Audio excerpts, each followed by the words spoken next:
Okay guys, so as soon as you walk into my apartment, it's just this big open space. I have windows there, just two in my bedroom, but it gets a lot of light. And I have these just about floor to ceiling windows in my living room area, which is going to be where the majority of my plants are. The first plant that I'm going to talk about is this fiddle leaf fig here. It is a propagation that I'm currently propagating from the mother plant, which is currently thriving on the other end, which we'll get into in a minute. These leaves fell off of the mother plant, and rather than discarding them, I figured that I would throw them in some soil and see what happens. I water propagated this plant first, and then I put it in my potting mix, which I did at the beginning of the growing season 2 weeks ago, and we'll see what happens. This pot I got from Hobby Lobby last year. In my bathroom, guys, I have this golden pothos, which I got from my mother, my Aunt Mildred, who passed away, who is the one who inspired my current plant obsession. She has this golden pothos. I wanted a piece of her in my apartment, and I have definitely failed. This thing used to be super full. I water propagated it, sat it in peat moss, and I lost a lot of leaves from doing that. I have since repotted. I'm holding on to these 3 cuttings and pray to God and my aunt above that I can restore it.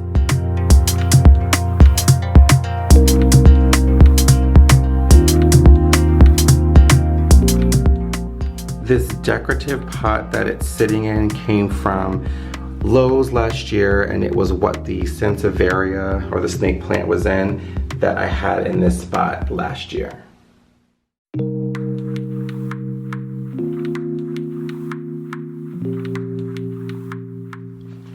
Okay guys, so in my bedroom I only have 2 plants.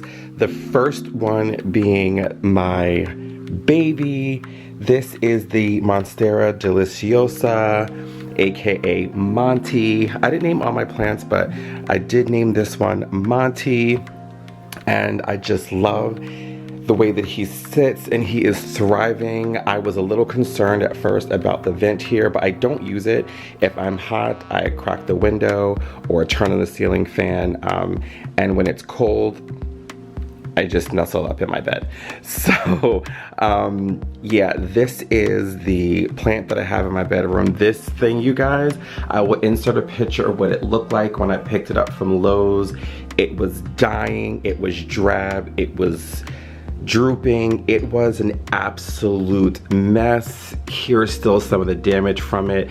Again, I got this last year, and the very first plant to go is happening right now, and I just think it's expired. I mean, it's ginormous, but I'm afraid to propagate it. I think it's time to start thinking propagation. I don't know how to do that with this because of the fact that it's such a delicate plant. I am extremely afraid. I don't know what to do. I watch like probably 1,000 YouTube videos on this plant a day. So yeah, here's like an aerial view. It has just really been thriving, and again, I don't want to touch it. You can see here 1, 2, 3 new leaves just popped up. It is the beginning of the growing season.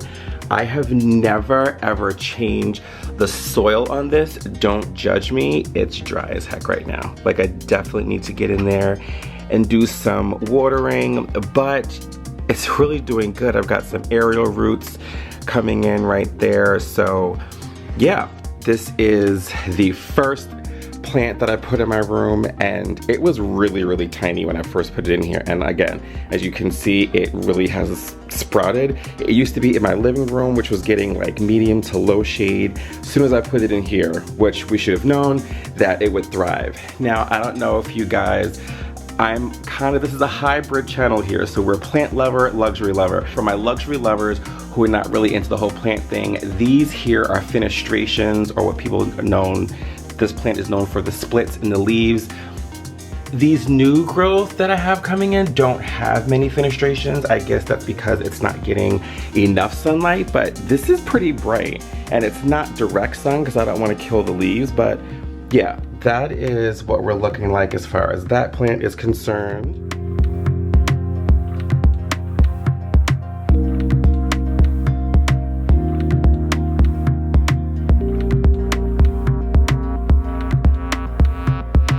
And that brings us to this baby here, which I just picked up today in this beautiful pot from Lowe's, my local Lowe's store.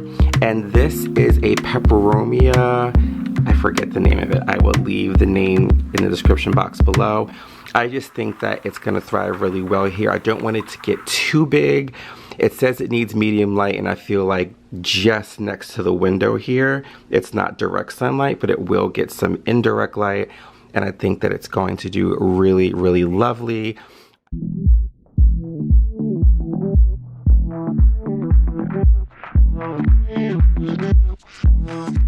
To the dining room table over there, that is my newest baby, which I picked up today.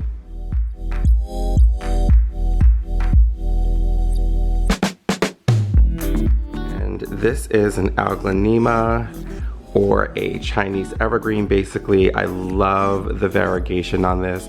It was in really, really good shape. I got it again today from Lowe's for $13, you guys. You cannot beat that. I absolutely love the variegation on this. It is stunning. As soon as I saw it in the store, I was like, you are coming home with me today. This is not going to be the plant's permanent home, but as it grows, this is where it is going to be.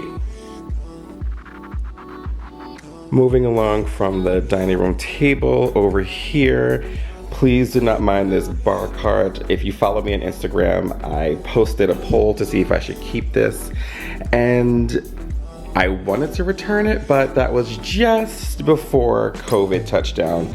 So I'm stuck with it for now. I don't know if they're gonna be able to take it back once the store opens back up, but I'm using it for storage right now. Anyway, I digress. Next to it is my ZZ plant, you guys, and let me tell you, these ZZ plants are the easiest things to take care of. They need little to no light.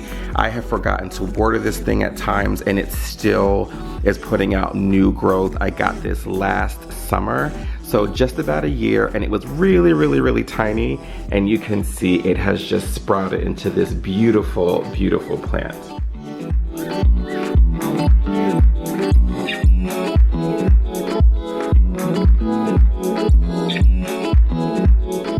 I have it here. It's pretty much sitting in the shade, so it's getting just a tiny bit of light.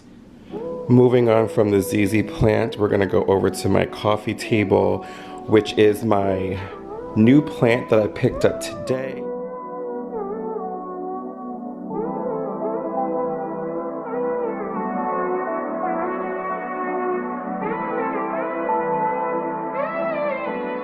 It is an ivy, and you guys, I just love the way that this is growing.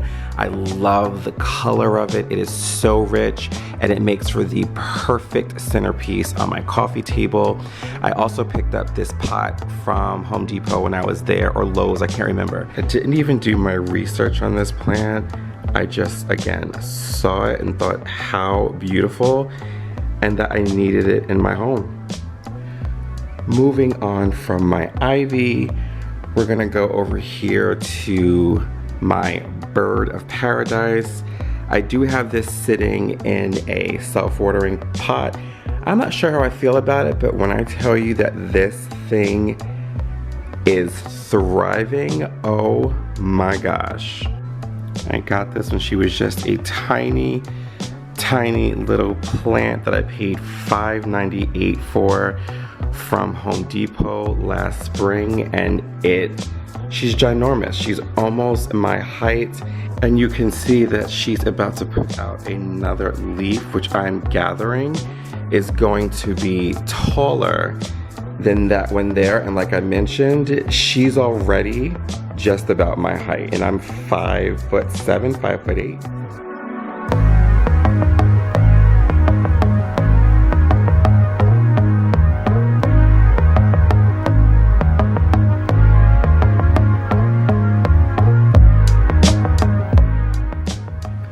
Moving on to my elephant ear. You guys, this is more of an outdoor plant. I thought it was an indoor plant. It's just not suitable for indoors. Mind you, when I purchased it, I realized maybe a couple of weeks ago, and I've had this for a year, that the tag says upright annual. So this is meant to be outside, I think, guys. I just keep losing leaves on it. I'm watering it adequately. So for the most part, it's thriving, but I really was looking for an Alocasia Regal Shield. And yeah, that's not what I got here. I'm obviously not going to get rid of this or throw it away, but it's not what I wanted. And it's just growing kind of wild in here because it's not really an indoor plant, but it's in my collection nonetheless. Moving on from this corner of my apartment, we are going to go over to this corner, which is where the bulk of my plants are, and they sit just in front of this southwest facing window, which gets a lot of bright lights. And let's get started. So guys, the first plant on this side is my Rosie, which is the Chinese evergreen. If you guys remember when I moved into this apartment last March 31st, my mom gave me a cutting, which was 3 pieces. I called it a shady cutting. My friend Asia came by. Accidentally, one of us knocked it over. We were down to 2, and guys, this is what it looks like today. It was initially a water propagation, and I did not think that it was going to flourish into anything, but let me tell you, I am super, super proud of what this looks like, and I can't wait to see it continue to grow. Moving along, right next to her is my Alocasia amazonica or Alocasia poly. I got this from Lowe's last year. I had 2 of them last year. One was a rescue. I failed at restoring it, and this was the second one. It was doing really good. I guess it is doing really good. There is a leaf that fell right there, but apparently they say when one dies, that means one is coming, and as you can see, I have one growing right there. These are a very, very fussy plant, but they're so gorgeous. I initially fell in love. At one of my offices, we had one sitting in the window, and I was just like, I need this in my life. I sourced one, and I'm hoping that I have it for a very, very long time.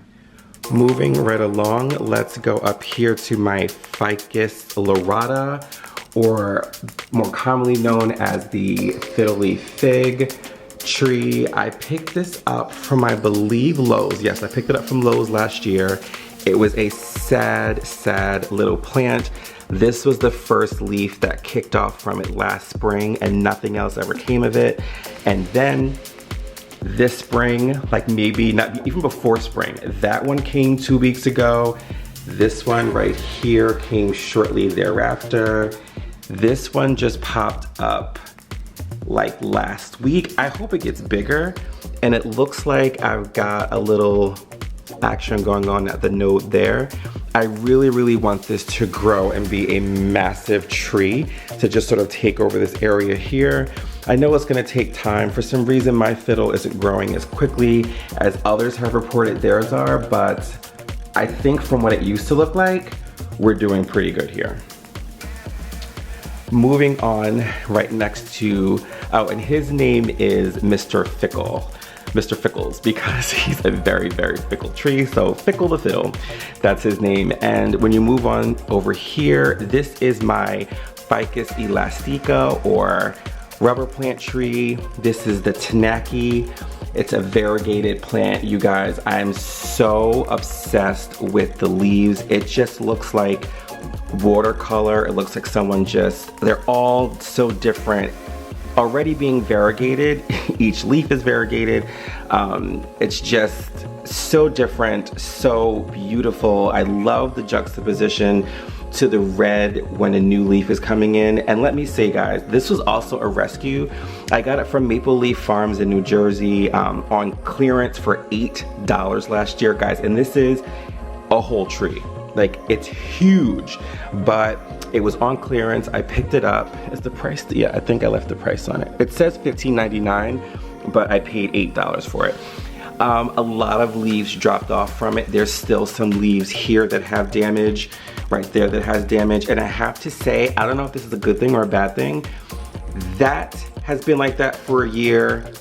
That has been like that for a year. That has been like that for a year. I don't know what this all means, guys. I mean, again, it's not dead. These babies down here look really, really good, really, really healthy. But, and I don't know if that means that something new is growing. Again, that's been there for a year. So anybody who's a plant connoisseur, comment below, let me know what I can do to get this to thrive. Again, there's nothing wrong with it. It looks really good. I just want some height to it. Moving right along, here is another fiddle leaf fig tree, or Ficus lyrata. I picked this up from my local ShopRite last year for like $11. I got them for a bunch of people in my family and a couple of my friends. This was an extra one, so I just kind of kept it. Has not grown, has not put out a new bud there, but again, I am very hopeful for this season. Maybe it'll bring new heights. And just behind that is my another ficus. This is the Ficus elastica. This is the regular Ficus elastica. It's not the Taneki, it's not the rubber. I mean, it's not the Taneki and it's not the burgundy or the ruby.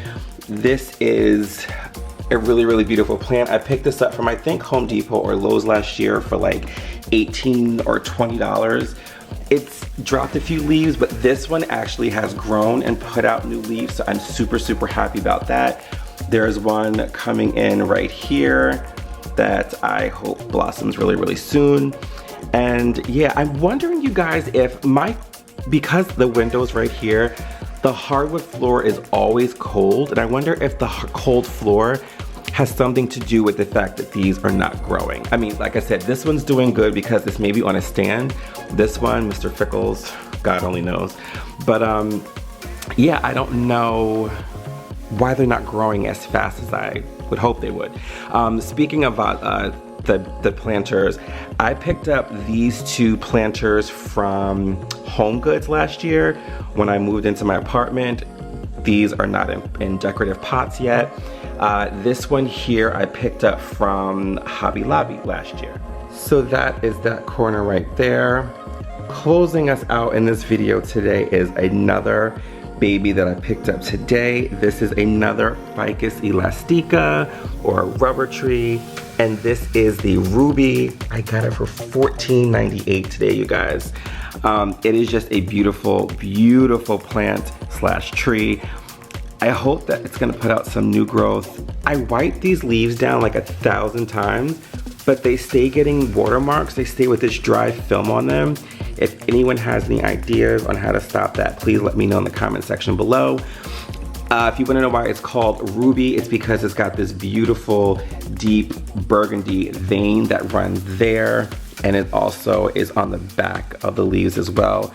A gorgeous plant that I'm looking forward to just really blossoming and to add more character to my apartment.